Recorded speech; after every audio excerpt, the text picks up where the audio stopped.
그래서 배달의 민족이라는 이상한 이름으로 하고 보시면 쌈지의 느낌이 나오지 않으세요? 예. 그래서 아까 말씀드렸던 그런 타겟이 가장 좋아할 수 있는 문화적인 코드들은 쌈지에서 차용을 했고요. 카피나 이런 것들도 21세기 최첨단 찌라시 이런 것들로 구성이 되게 됩니다. 그래서 출시한 지 이틀 만에 정말로 1등을 하게 됐고요. 아까 1등이 중요하다고 한 것처럼. 예. 출시하고 나서 조금 더 어려워졌어요. 예. 이 서비스를 제가 이제 비즈니스라고 생각하고 한 게 아니라 조금 이렇게 토이 프로젝트처럼 진행하던 게 많은 분들이 다운을 받으시면서 실제 이제 서비스를 운영해야 되는 모드로 돌입하게 된 거예요. 그래서 돈도 없는데 어떻게 해야 되지? 그러다가 보니까 생각해봤어요. 할 수 있는 게 없으면 그냥 우리 스타일대로 한번 해보자 해서 그 당시 겨울이었어요. 지금처럼 눈이 많이 오는 겨울이었는데 넉가래를 한번 줘보자. 여러분 넉가래 경품으로 받아본 적 있으세요? 네, 없으시죠? 넉가래를 준다고 하니까 사람들이 진짜 얘네 처음부터 이상했는데 진짜 또라이 같아. 그러면서 응모를 하는 거예요. 신기하죠? 응모를 해서 제가 또 뽑았어요. 뽑아서 연락을 드렸어요. 고객님 축하드립니다. 넉가래에 당첨되셨습니다. 제가 보내드려야 되니까 주소를 알려주세요. 그랬더니 괜찮아요. 그거 뭐 진짜 줄라 그래요. 안 받아도 아주 괜찮아요. 그래서 돈 하나도 안 드리고 마케팅이 됐어요. 놀랍죠? 네. 그래서 이제 하나씩 우리의 타겟이 되는 고객들에게 감성적으로 어떻게 접근하는 것이 좋을지에 대해서 다른 데서는 명품 가방 줄 때 우리는 다른 거를 우리만의 느낌을 줘보자 해서 양말 30컬레를 줬어요. 한 달 동안 빨래 안 해도 돼요. 양말 빨래. 얼마나 좋아요. 그죠? 한 달에 한 번만 양말 빨래 하는데 이런 거에서 엄청나게 이제 사람들이 많이 이제 응모를 하고 이 서비스의 아이덴티티를 뭔진 모르겠지만 이해를 하려고 이제 막 노력을 하시는 이런 것들이 생겨나게 됐죠. 이거는 이제 소녀시대가 나왔던 한 2년 전에 나왔던 그 콜라보레이션이죠. 소녀시대와 이 비타500이 콜라보레이션인데 여러분들 남자분들 다 모으고 싶으시잖아요. 그죠? 모으고 싶지 않으셨나요? 네. 그래서 생각했어요. 우리의 고객들도 이걸 정말 모으고 싶을 거야. 그래서 우리가 대신 모아주자. 그럼 정말 고마워할 거야.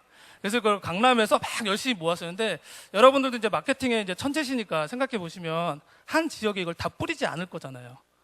그래서 아무리 돌아다녀도 강남에 티파니가 안 나오는 거야. 써니가 안 나오는 거야. 써니가 맨날 티파니만 나오고 써니가 안 나오면서 맨날 제가 저기 약국에 들어가서 오늘은 써니가 안 나왔어요. 왜 여기는 써니는 진짜 왜 안 나오죠? 아저씨는 진짜 티파니만 이상하네요. 막 그래서 하다가 페이스북에다 올렸어요. 네, 써니가 있는 데가 어딘지 알려주시면은 감사하겠더니 의정부에 있다라는 거예요. 그래서 직원이 의정부에 가서 사 와서 인증샷을 찍어서 올렸어요.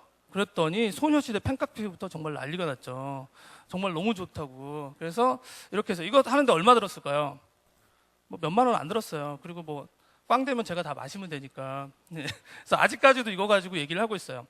여기서 중요한 게 뭐냐면은 명품 백을 주거나 뭐 외제 좋은 자동차를 주거나 이런 것들도 굉장히 중요하지만 사실은 고객들은 그것들을 보고서 그 제품만 기억하지 그 브랜드는 사실은 잘 기억을 못해요.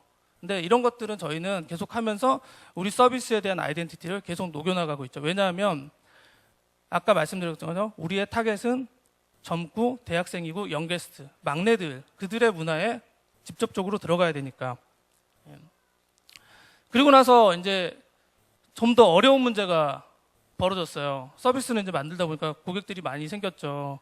그 고객들을 이제 잘 해주려면 사람이 많이 이제 필요하게 된 거예요. 월급을 줘야 되는 구성원들이 막 오게 되니까 이제 회사라는 걸 이제 만들어야 되게 되는 거예요. 저도 회사를 사실은 만들어 본 적이 없어서 되게 이제 어려웠어요. 그래서 어떻게 회사를 만들어야 될까 해서 회사란 무엇일까 이런 것들에 대해서 이제 스스로 질문을 던져봤죠. 우아한 형제들이 이제 회사를 만들었던 이야기를 할게요. 제가 가장 좋아하는 것 중에 하나인데요. 뭐냐면은 아까 이제 박 대표님께서도 비슷한 말씀을 하셨는데 지금 시대는 이제 만족한 고객이 최고의 마케팅이다라는 이야기가 있죠. 아무리 우리가 4대 매체 TV 광고를 빵빵빵빵 때려도 고객들은 이미 그 서비스에 대해서 알려면은 조금만 검색해보면 블로그나 페이스북이나 이런 걸 통해서 다 그걸 알 수 있죠. 그래서 뭐 피존 같은 제품이 김연아가 아무리 광고를 해도 그 회장님이 얼마나 조폭 같은지를 알고 있기 때문에 우리는 좀 안 쓰려고 하잖아요. 예, 이런 것처럼 실제로 지금은 모든 미디어에 다 노출되어 있기 때문에 실제 소비자들이 그 서비스에 대한 진정성이라든가 이런 것들을 알려면 다 알 수 있어요. 예, 그러니까 박스콘 애플에 그런 일도 생겨나게 됐죠. 그래서 인터널 마케팅이라는 책에 있어요. 이 글이 있고요. 여기서 중요한 개념은 뭐냐면요. 고객을 만족시키려면 회사가 먼저 구성원을 만족시켜야 된다는 거예요. 그러면 구성원들이 스스로 만족해서 스스로 그 좋은 서비스들을 만들어낸다라는 개념이 있어요. 그래서 마케팅은 기본적으로 여러분들이 하시는 디지털 마케팅 여러 가지 것들은 외부의 고객들에게 알려서 그들에게 어떤 우리의 제품이 얼마나 좋은지를 알려서 매출을 올리는 것에 기반한다면, 이거는 반대로 내부 구성원들을 계속 만족시켜서 구성원들이 스스로 좋은 제품을 만들도록 하고 그 만족한 제품으로 고객을 만족시킬 수 있도록 마케팅하는 거죠. 사람이 가지고 있는 재능 중에 기본적으로 가지고 있는 굉장히 여러분들도 다 가지고 있는 그 능력이 있어요. 뭐냐면 다른 사람의 진심을 알아볼 수 있는 거예요.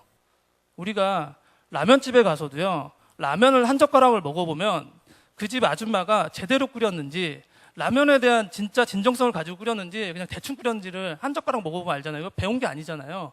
이제 우리는 디지털로 스마트폰을 보건 PC 모니터를 보건 TV를 보건 그 제품의 진정성에 대해서 더 가깝게 다가갈 수 있는 거죠. 그래서 저는 좀 고민을 많이 했던 게 구성원들과 이게 서비스명, 그러니까 회사명을 지었던 이야기예요. 이거는 그 회사명은 또 회사는 어떻게 만들어야 될까 이제 고민하다가, 어차피 배달의 민족 때문에 이제 그런 B급 패러디 이런 것으로 간 김에 그냥 회사도 그렇게 가자 해서 용감한 형제 패러디 했고요. 그래서 이거 잘 보시면은 그 브로콜리 너마저 랑도 비슷하죠. 그래서 저희는 그냥 기본적으로 패러디를 기본 기조로 가지고 있고요. 제가 이제 대표가 앞에 나와서 항상 패러디했다라고 당당하게 얘기하니까 아무도 딴짓 안 걸어요. 그냥 쟤네들은 그냥 원래 저런 애들이야. 그리고 그렇게 하고 있죠. 그래서 우아한 형제들이라는 회사 이름을 만들었고요. 이 우아에는 우아한 사람들이 모여서 만들어가는 엘레강스한 우아한 세상이다라는 억지로 이제 이런 의미도 담아봤고요. 좋은 회사를 만들고 싶었어요. 모두 다 그렇잖아요. 좋은 회사 다니고 싶고 좋은 회사 만들고 싶고. 근데 그 좋은이라는 건 되게 어려운 거죠. 철학적인 질문이기도 해요. 그래서 이거는 구성원들한테 물어봤어요. 제가 이제 면접을 볼 때도 한 명 한 명한테 여쭤봐요. 좋은 회사란 어떤 회사였으면 좋겠습니까? 그랬더니 네 가지의 키워드가 나왔어요. 회사가 성장하고 나도 같이 성장하는 회사, 회사가 비전이 확실했으면 좋겠다. 그리고 내가 이 회사의 부속품이 아니라 나 좀 존중해줘. 그리고 이 회사에서 일어나는 일들에 대해서 어떻게 이루어지는지 나도 좀 알고 싶어. 다른 친구들이 왜 킥킥대고 웃고 있는지 나도 좀 알고 싶어. 왜 사장은 어저께 회사에 안 왔는지 알고 싶어. 이런 거죠. 되게 사소한 거지만 이런 건 굉장히 중요해요. 회사 다닐 때. 소통의 문제. 이런 것들이 네 가지가 있었어요. 그래서 창업자의 비전과 직원의 비전이 정말로 다를 수 있다라는 이제 느낌이 들었고요. 그래서 만들어진 게 이제 버킷리스트라는 거예요. 그래서 구성원들한테 물어봤죠. 어떤 회사가 됐으면 좋겠습니까? 라고 했더니 아주 구체적으로 얘기해 달라고 했더니, 금발의 미녀와 함께 회사를 다니고 싶어요 부터 해서 사원증이 예뻤으면 좋겠습니다. 관식을 무제한으로 제공해 주세요. 한적한 곳에 회사가 있었으면 좋겠습니다. 이런 소소한 이야기들이 계속 나와요. 책이 무한대로 회사에 있었으면 좋겠습니다. 근데 되게 특이한 거는 어떤 회사가 됐으면 좋겠는지라고 물어봤을 때 저는 좀 겁먹었어요. 연봉 1억 정도 되는 회사였으면 좋겠습니다. 막 이런 거 있잖아요. 서울에 있는 아파트를 한 채씩 사줬으면 좋겠습니다. 이런 얘기를 할 줄 알고 되게 겁먹었는데, 의외로 그런 이야기를 한 사람은 아무도 없고요. 되게 작은 것들에 대해서 얘기를 하고 언젠간 이룰 수 있는 것들에 대해서 많이 이야기를 하더라고요.